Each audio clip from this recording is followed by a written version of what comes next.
어제 윤석열 대통령 당선인이 대구 달성 사저를 찾아서 박근혜 전 대통령과 50분간 회동을 했습니다.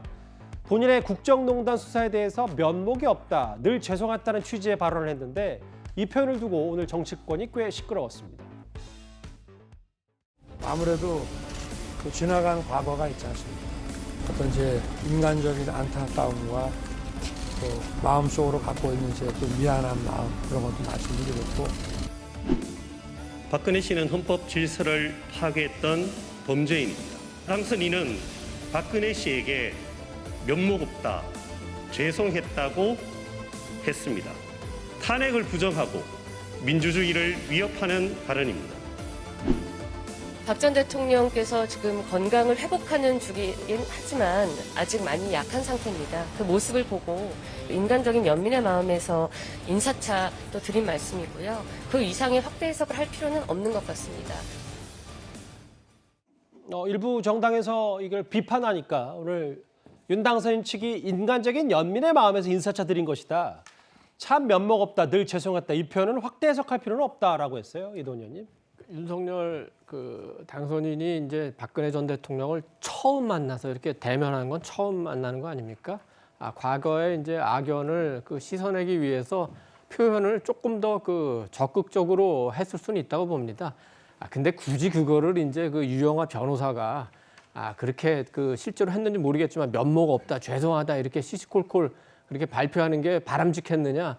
뭐 그렇게 보면 꼭 그렇지는 않았던 것 같고, 다만 좀 전체적인 틀에서 두 분의 만나면 지금 당선인과 전직 대통령, 특히 과거에 악연이 있는 두 분이 정치적으로 어떤 통합과 화해의 메시지를 주고, 만약에 이제 우리 박 전 대통령이 취임식까지 참석을 해서 문재인 대통령과도 악수를 한다면 보수 진영뿐만 아니라 우리 전체 보수 진보 진영을 아우르는 우리 국민 전체가 화합하는 어떤 그런 메시지를 주기 때문에 그런 전체적인 큰 틀에서 보면은 바람직한 회동이었고, 그 가운데 나온 워딩, 발언 이런 거는 조금 더 앞으로도 우리 윤석열 당선인이 조금 더 아까 이제 여의도 문법은 별로 이제 원하지 않는다고 하지만 여의도식 발언이나 표현은 조금 배울 필요도 있을 것 같습니다. 그러니까 이동훈 의원님 생각에도 늘 죄송했다라는 표현을 조금 더 세련되게 했었어야 된다는 말씀이시죠? 그렇습니다. 저 얘기를 이제 진보 진영 또는 보수 진영도 마찬가지입니다. 이렇게 들었을 때는 그렇다면 그때 수사했던 게 검사로서 당연히 해야 될 의무이기 때문에, 역할이기 때문에 했는데 그게 잘못됐다는 건가? 이렇게까지 의문을 제기할 수 있고, 물론 이제 배현진 대변인의 해명도 그렇고 그런 의도가 아니라 인간적으로 좀 미안한 마음이 있다는 걸 표현했는데, 조금 더 처음 보는 관계에서 적극적으로 해결하려다 보니까 워딩이 저게 맞다면은 조금 더 과장된 말이 사용됐다 이렇게 볼 수 있겠습니다. 예.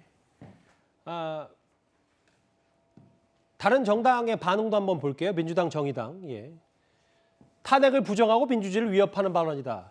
촛불 든 국민에 대한 모독이다. 민주당 대변인이 이렇게까지 얘기했는데, 그리고 오늘 좀 이례적으로요, 김종욱 교수님. 문재인 정부 초대 비서실장인 임종석 전 실장이 이런 얘기를 했어요. 대통령 언행이 가벼워서는 안 된다. 미안해야 할 상대는 조국 전 장관 가족이다. 어떻게 들으셨습니까? 일단 저는 유영하 변호사가 면목 없고 늘 죄송했다고 얘기하길래 이건 박근혜 전 대통령이 얘기했나? 저렇게 생각을 했었어요.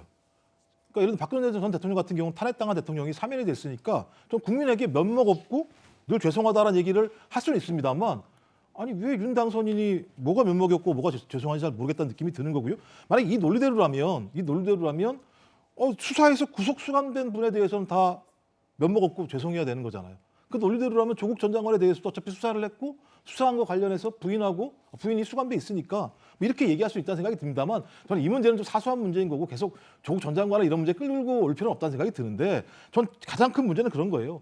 국민의 80, 90%가 탄핵에 찬성했고 국회의원의 3분의 2가 탄핵을 했고 헌재가 인용을 했고 그것에 이어서 소위 검찰이 구속과 기소를 했고 그다음에 사법부가 판결에서 실형을 내린 사안에 대해서, 이 사안에 대해서 면목 없고 늘 죄송하다고 전직 검찰총장이고 현 당선인인 분이 말씀을 하시게 되면 제가 볼 때 국민들의 판단에 대해서 불복하게 되잖아요. 제가 볼 때 이 발언에 대해서는 어떤 형태로든지 미안하다고 대변인이 말해서 끝날 문제는 아니에요. 이 부분에 대해서 정확하게 대변인이 설명해야 돼요. 그런 뜻이 아니다. 대변인 미안하다고 한 건 아니고 연민에 대한 표현이라고 얘기했습니다. 배현진. 본인이 죄송하다고 얘기했으니까 윤 당선인이요. 예. 좀 그래서 제가 볼 때는 적어도 공식적인 석상 아니겠습니까? 당선인과 전직 대통령이 만난 자리라고 얘기한다면 공적인 자리예요. 공적인 자리에서 저는 이런 단어 하나 사용 자체가 국민들의 마음을 아프게 할 수밖에 없기 때문에 발언에 되게 조심해야 된다고 생각을 합니다. 예. 저는 이제 그 너무 확대 해석이 아닌가.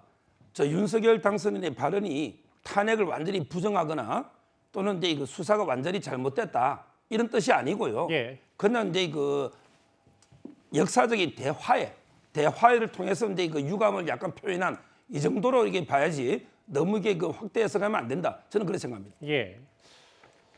임종석 전 실장도 어제 윤 당선인의 저 메시지에 대해서 비판했는데요. 윤 당선인 측은 연민에 의한 발언이었다. 뭐 이런 얘기들을 덧붙였습니다. 어제 대구 회동 얘기해봤습니다. 그리고 뉴스탑 10 저희가 준비한 다음 주에가 기다리고 있는데요. 먼저 그 전에 여러분들의 목소리부터 만나보겠습니다. 첫 번째 댓글 볼까요? 인생지사 세옹지마다 지금 한동훈 후보자에게 딱 적합한 말입니다. 예. 칼잡이가 직접 수사를 못하게 돼서 섭섭할 따름이다. 서울중앙지검장이 아니라 왜 법무부 장관을 갔냐 뭐 이런 말씀이신 것 같은데요. 예. 여야 가리지 말고 범죄자만 잡으면 된다. 예. 검찰공화국 때문에 비판의 목소리도 있습니다. 예. 혼자 죽기 싫다고 물귀신 작전이냐 뭐 조국 전 장관 말씀하시는 것 같은데요. 예. 오늘은 댓글 4개가 한동훈 후보자와 관련된 얘기 그만큼 관심이 뜨거웠던 것 같습니다.